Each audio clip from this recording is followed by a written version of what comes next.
I might need to. Did I turn on monetization? I did not. Let me turn that on. There we are. I was like, why? I know I'm forgetting something here, and that's what it was. Now we got ads rolling. All right, so let's talk about the Xfinity Series at Indy. This is certainly a much a funner slate in my opinion than yesterday. And man, I was so annoyed yesterday due to the fact that I went live, and then about 10 minutes later, the news came out that the grid was changing, and so I was completely annoyed that I'd spent basically an hour talking on on an old starting grid, and I was like, why are people asking me so much about Jesse Little? Why are people asking me about Chase Purdy? So that was unfortunate. Very unfortunate. Let me just get this tweet out right fast. Heck yeah. Somebody's happy with my rigs call yesterday. Let's see. Talking DFS for Indy. So this race can go two different ways. It depends on what. Actually, it can go multiple ways. But in terms of lineup construction, you can chase two 10K guys. You can chase one 10K guy. You can chase one 10K guy and Chastain, or you can chase place differential in general, hoping that this race gets kind of stupid. First off, I like AJ to win this race. I think AJ has a really good chance to just go green flag to checkered flag in this event. I really like AJ Allmendinger. Now, with that said, I do not have 100% of AJ. I currently have 40% AJ. This is one where I did actually make quite a few lines today. I'm 100% on Parker Kligerman due to the fact that I think he shows up and clearly runs top 20 speeds and finishes in the top 20. He's here to just finish well, help the team out for Gase, and this is a good car. He did not have power steering yesterday, so he did not end up doing a lap. They chose to repair that, so that's why Parker is starting in the back of the field. I am very comfortable with Parker Kligerman. If he ends up running poorly, that is that's just how it shakes out. Brandon Jones. When we look at Brandon Jones's finishing for DraftKings, when we look at Brandon Jones's finishes at road courses, it's almost similar to the philosophy I had yesterday with Corey Heim, despite the fact that he didn't end up having the speed in the race that I thought he would. But when we look at how Brandon Jones finishes in road course, it is very much he either, finishes to where at this price and where he's starting, he's either going to pay it off or he's going to end up being wrecked out of the field. Those are the two paths we have for Brandon Jones. Let me get this up on the screen. The chalk in this race, and as we've seen reviewing road courses, as we've seen reviewing optimal lines, and as we've seen reviewing drivers and stuff, usually the chalk at road courses are understandably good chalk, or it's chalk that has a high likelihood of paying off due to the fact that they have place differential. They have plays, certainly when I'm talking Kligerman, when I'm talking Brandon Jones. Let me get this moved up. Sorry. I'm waiting for my stuff to load over here. Like when we're talking Kligerman, when we're talking Jones, you can even argue same thing with Ryan Ellis, Ryan Sieg. Ryan Sieg is very much going to finish to where he pays off his price tag of $1,500 or he wrecks out of the race. Clements is a fantastic road course driver.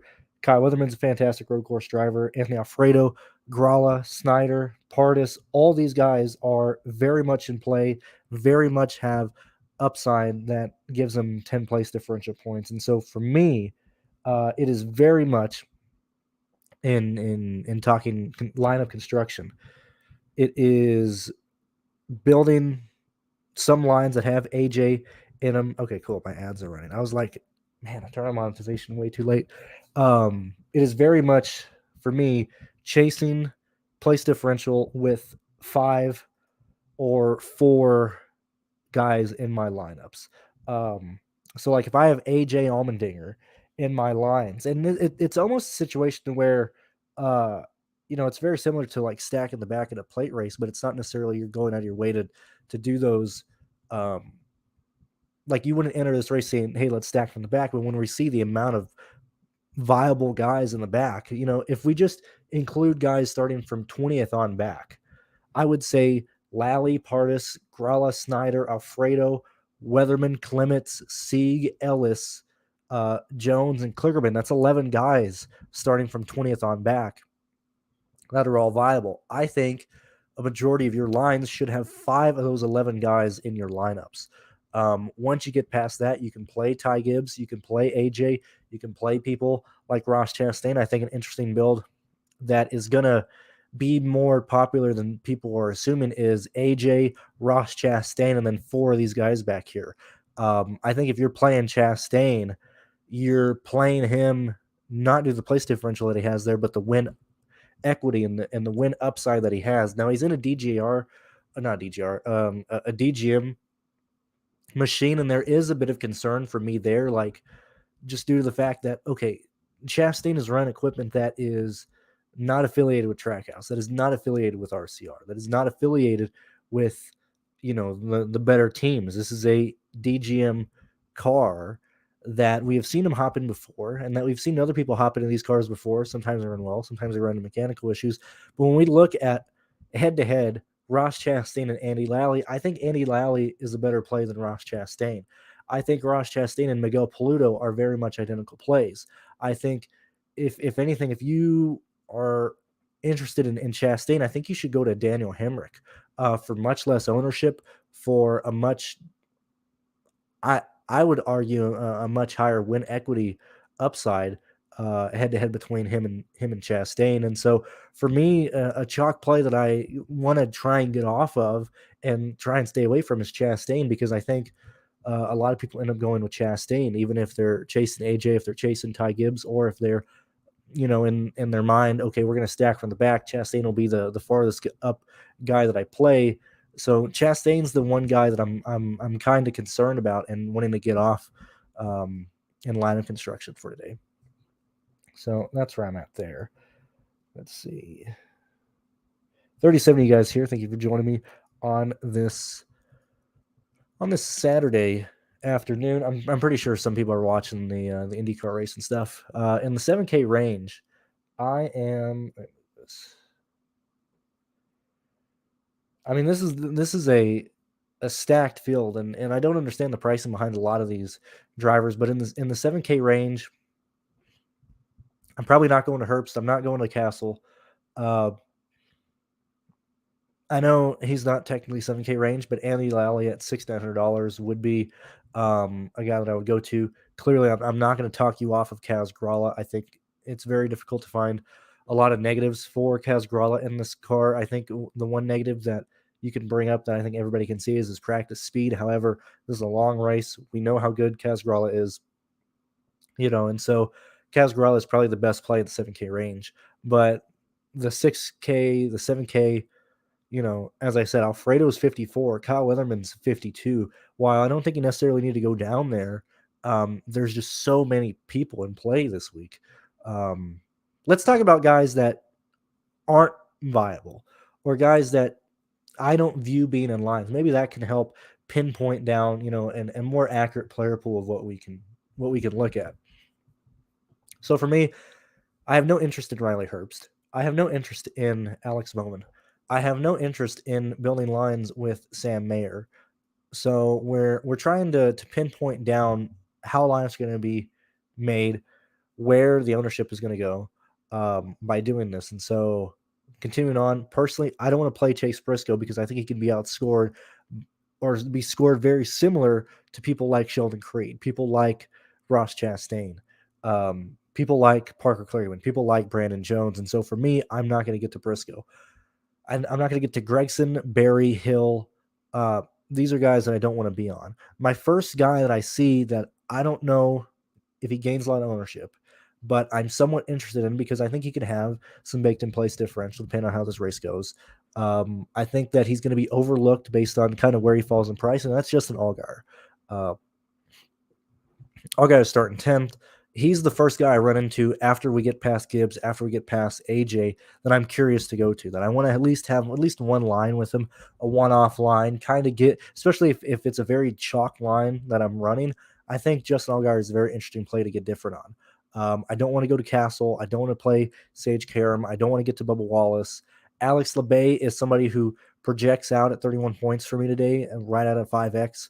I like the projections from other guys around his price range. So personally, I'm not getting Alex LeBay. Sheldon Creed is another guy in the similar realm of Justin Allgaier, that if I have a very chalk lineup, or if I want to get different and go to somebody who I think won't necessarily be looked at, I think Creed is the second guy. So right now, we're 15 drivers in, or we're through 15 people in the grid. What the hell am I doing? Actually, let me just bring this up. I don't know why I'm doing this without. Let me move this. I don't know why I'm doing it the hard way. Let me share my screen. I was like, why? I have my screen. Why am I just like talking? Like you guys can't even see if I can. Come on, StreamYard. I know I got like 15 tabs open, but I'm there.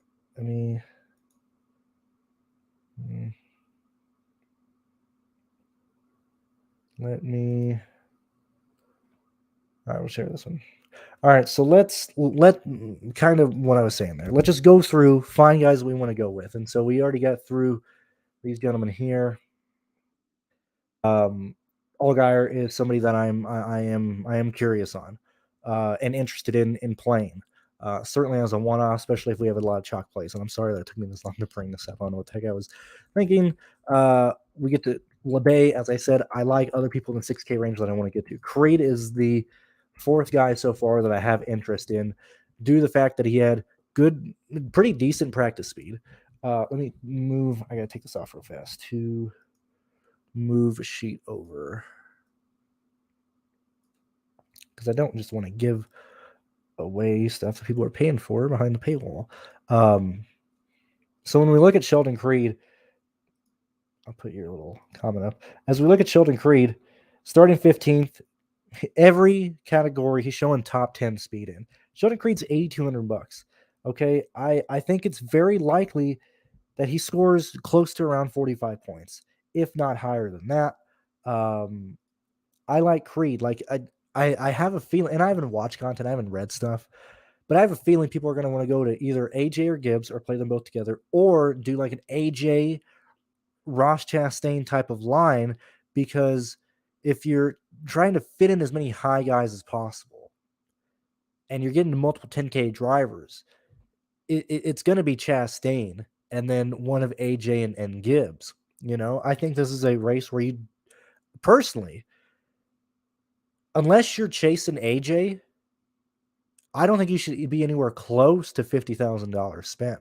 If you have 49, if you have 48, if you have $42,000 left over, like if you're projecting or if you're looking at a complete wreck fest of an event, if you spend a total of like $42,000 playing guys from the back, that's perfectly fine. I am not concerned about pricing at all. I'm just leaning towards, that itch that people have to spend all their money. And I've built lines too this week. I understand the builds that end up with two 10K guys, and if they're wanting to chase, more of a balanced line, you're going to be spending close to, 49.5, maybe $50,000, maybe 49.2, whatever the case is. I think Creed is going to be an interesting play, especially to get different no matter what the build is. So personally, I like Creed. I like Creed over Hemrick due to the fact that Hemrick has much better road course history. Not necessarily track history, but road course history here. But I will probably not end up going to Hemrick. Not playing Moffitt. As I said, Chastain is going to be fine. If you're building a lot of lines, at least for me, because I'm probably doing 10, 11. Not exactly sure what I'll end up. I know I have 10 lines right now. I'm probably do a couple more. Chastain is a guy I want to pump the brakes on. I think he's going to be incredibly highly owned in nearly every type of build. Just because you're going to have money left over, it's going to be easy to get to Chastain. And he's the first guy that I want to pump the brakes on, and he's the first guy that I can identify being true chalk here, and just being true. let's understand he's going to be owned. Miguel Paludo, certainly an up and down, not even a career, but the last couple of years, up and down based on where he finishes, up and down based on how he runs. I'm somewhat interested. If I land on him, if I get a line with him, that's fine. I'm not going to go out of my way to get to Miguel Paludo. And even sometimes where you just end up laying on people, that might be an indication that, change the line. My interest in Miguel Paludo lowers and lowers as I look going. But compared head to head between Miguel Paludo and Hemrick, I think I would play Miguel Paludo over. Certainly between Moffitt, between all these guys here, I would go to Miguel Paludo over anybody inside the top 17 that I have not listed there. I'm not going Austin Dillon. I think Jeb Burton has had tremendous bad luck at the road courses. He's $5,500. I don't mind it. I think there's better 5K plays, but if you get to Burton, that's fine. Lally's a fantastic play. Pardis is a fantastic play. Gralla is yet again another highly owned play that people are going to get to, and I think he's going to probably be the highest owned of the guys here. That's why I'm trying to at least post this, and hopefully you guys can see this. Let me move this up actually. At the bottom of your screen. We're trying to identify kind of where the chalk plays are, where everybody is. I'm gonna give all these guys A's right now, and then come through and really rank them based on how I would look at them. There's another JD Motorsports car entry from Ty Dillon. It's with RCR help here at the track, but it's prepared by JD. I'm just not interested in that. I love Weatherman. I love Clements, Ferrucci. I'm not going to get to. Sieg is just due to his price. Like, he's far too cheap. The fact that he's starting 31st, he has 10 spots baked into his finishing position. That's going to be fine. He is not a top 10 contender. He's not a 15 contender. But if the man finishes 21st, you're fine today. Okay, that's where we're at. I'm not going to get the Scott. I don't see a reason to. I have somewhat a little bit of interest in Ryan Ellis. A lot of narratives going into his personal start this weekend that you might want to lean into, might not. In fact, that Alpha Beta Prime Racing is just needing to get through a race. All right, Brian, hold on. All right, Kligerman. I started the show. I have 100% Kligerman. There you go. Anyway, Bailey Curry, not going to get to. Patrick Gallagher, not going to get to. I think Jones is perfectly fine at his price. So these are the guys to play. Okay, this is where we're at, and it's why I started the show saying I think you should play 5 of these guys paired with AJ, paired with Ty Gibbs. Okay, I think that's the way you build. I think that's the way you build a majority of your lines. Once you get past that, the next argument or the next street to go down, in my opinion, would then be building for a situation where AJ gets into trouble and Ty Gibbs gets into trouble, or people can outscore them based on where they started in the back of the field. And so that would be very much a stack from the back type of event. I think 4 of those lines out of my 10 of no AJ, no Ty Gibbs, built with guys from 22nd on back, just to try and land on a race that just turns into a complete shit show. We could very easily get into that. So now let me re-rank these guys from 22nd to 37th of the A's and show you where I would prefer to go. And so for me, I would have more priority to Lally. I would have more priority to Snyder and Alfredo over Gralla, just trying to get off of the ownership here. He's still a great play. I have a ton of Kaz Gralla, but I would try and either. I think I'm going to try and be underweight on Kaz Gralla and be over the field on Snyder and Alfredo. I'm going to be over the field on Weatherman. I have Weatherman in nearly 100% of my lines. I want to be over the field on Jeremy Clements. I have him, I think, in 60 or 70% of my lines. These are the guys that I want to target here, and it's specifically Weatherman. Here, let's even highlight them here. Weatherman, Clements, Kligerman, Jones. These are the four drivers that I want to be the highest on here. I just due to the fact that I think people go to Sieg. I think people go to Gralla, Pardon, even Lally here. But I mean, Weatherman and Clements are the 2 guys that I want to be highest on there. Yeah, I think that's perfectly fine, especially in a situation where age. I have a line built for that exact situation because I have AJ and Ty Gibbs both projected in the 50s. I think that is more so a median outcome and not a ceiling outcome because AJ could very easily lead the entire race. Ty Gibbs could very easily lead the entire race and not have fast laps and laps let split between them. I think that is a fantastic type of line, and I think it's certainly worth getting exposure to that type of build. I'm like trying to figure out how to take off Gibbs or place longer. I it depends on what contest you're in and how aggressive you want to be. Like if you're in a single entry, I don't think you need to take that risk. If you're in the 33, I don't think you need to take that risk. If you're in the 10, I think that approach of going to Allgaier leans to probably a less likelihood that you have a higher scoring line than with Gibbs, but a higher likelihood that you have less people owning that line or more chance of being having a line that isn't duped. And so for GPPs, I think I would try and get off of Gibbs and have exposure to Allgaier, and that's why I do have an Allgaier line in the $10 specifically for that situation. It's not a chalky line. I would go Clements. I think Jeremy Clements is a guy who is going to run in the top 15. We've seen him, and certainly more recently, that his average running position in these races are in the top 20. He's up there, and we've seen Jeremy and the team be way more aggressive on strategy at road courses this year and last year compared to years prior, despite the fact that he won in 2016. I love Jeremy Clements today, and I would much rather have him over Ryan Sieg, and I'd much rather have him over Santino Ferrucci. That's where I'm at there, Pat. 63 you guys here. I do appreciate you joining me on this Saturday afternoon, noon. As soon as I finish this, I'm going to record the F1 video and have that up. F1 is looking very, very interesting and very fun tomorrow to build lines.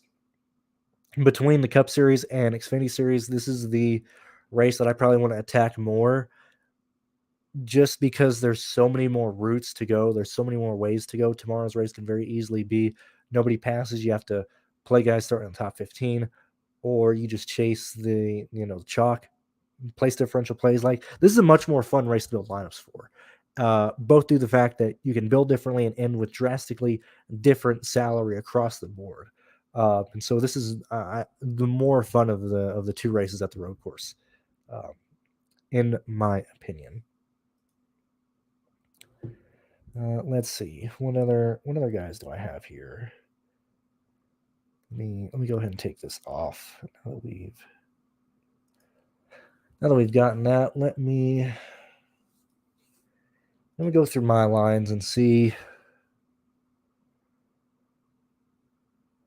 Yeah, I mean Clements and Weatherman, I think are my two stances to try and build, and well certainly Parker Kligerman as well. I have 100% Parker Kligerman. That's just where I want to be. I just want to have him in the lines and move forward from that.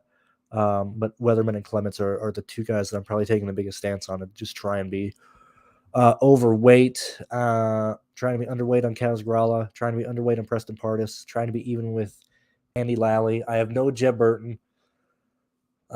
Just because I didn't feel the need to get there. Personally, I have no Ty Dillon.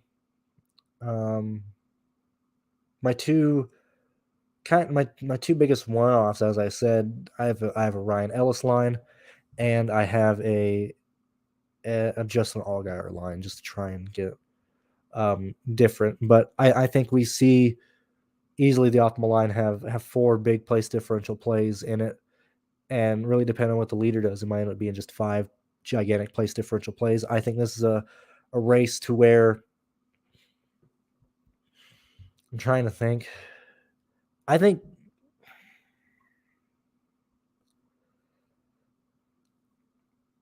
I hate saying I think so much, but because this is a race that can go so many different ways, we can run into a race to where Kligerman gets a top 15 and he's optimal.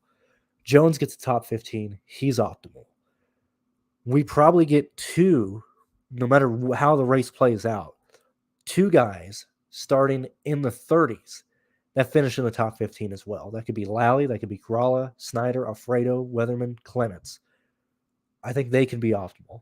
And so at that point, what does the leader have compared to other place differential plays like Ross Chastain or other guys in the back? And so for me, I think, how many lines do I have with AJ right now? I have 1, 2, 3, 4, 5. I have 50% AJ Allmendinger. And those lines are pretty much built with him running away with the race. If it doesn't have an AJ, if it's not an AJ line, it's I'm building for chaos and a wreck fest. That's kind of where I'm at there. I think Andy Lally is a superior play to Pearce, to Gralla, to Chastain as well, to Miguel Paludo. I like Andy Lally. But as I said, I kind of just ranked them all on the screen anyway. A few minutes back, so you can kind of see, the guys I like and how they rank against each other. I think everybody should pit early. I don't see a reason that people stay out. Yes, some people could get a stage win and stuff, but AJ, thank God he's going to pit before the stage because they're going for the win. I am not concerned about colleague staying out. The colleague will not stay out. The guys that I would be most concerned about staying out are the guys that actually have the biggest safety net, because Kyle Weatherman, they can go multiple different ways. They could go for the win, or they can go for stage points, whatever the case is. Weatherman has the ability to climb through the field. That's not going to hinder him at all. I think Alfredo is a guy in the back that's going to stay out.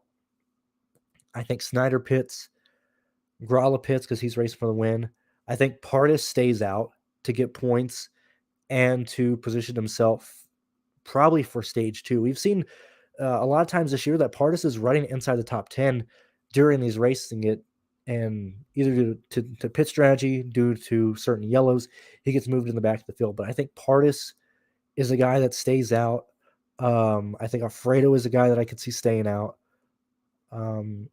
Certainly like Scott Heckert, Bailey Curry, Ryan Ellis, Patrick Gallagher, Brandon Brown. These guys are staying out. They don't have the ability to take advantage of pitting before.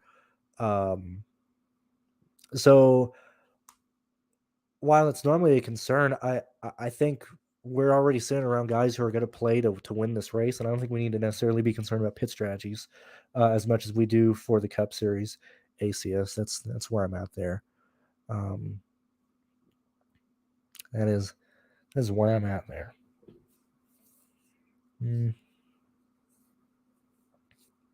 I think more of the guys that have a chance of staying out are actually starting inside the top 20. And since we have very little exposure there, I don't think it's something to be concerned about. Because I could see Herbst, Mayer, Gregson, Barry, Hill, Allgaier, Castle. I could see these types of guys staying out when they see a clear opportunity to get a playoff point when the leaders are going to be pitting. So that's where I'm at there. I have Creed projected for 9th today. That's why I have Sheldon Creed chance.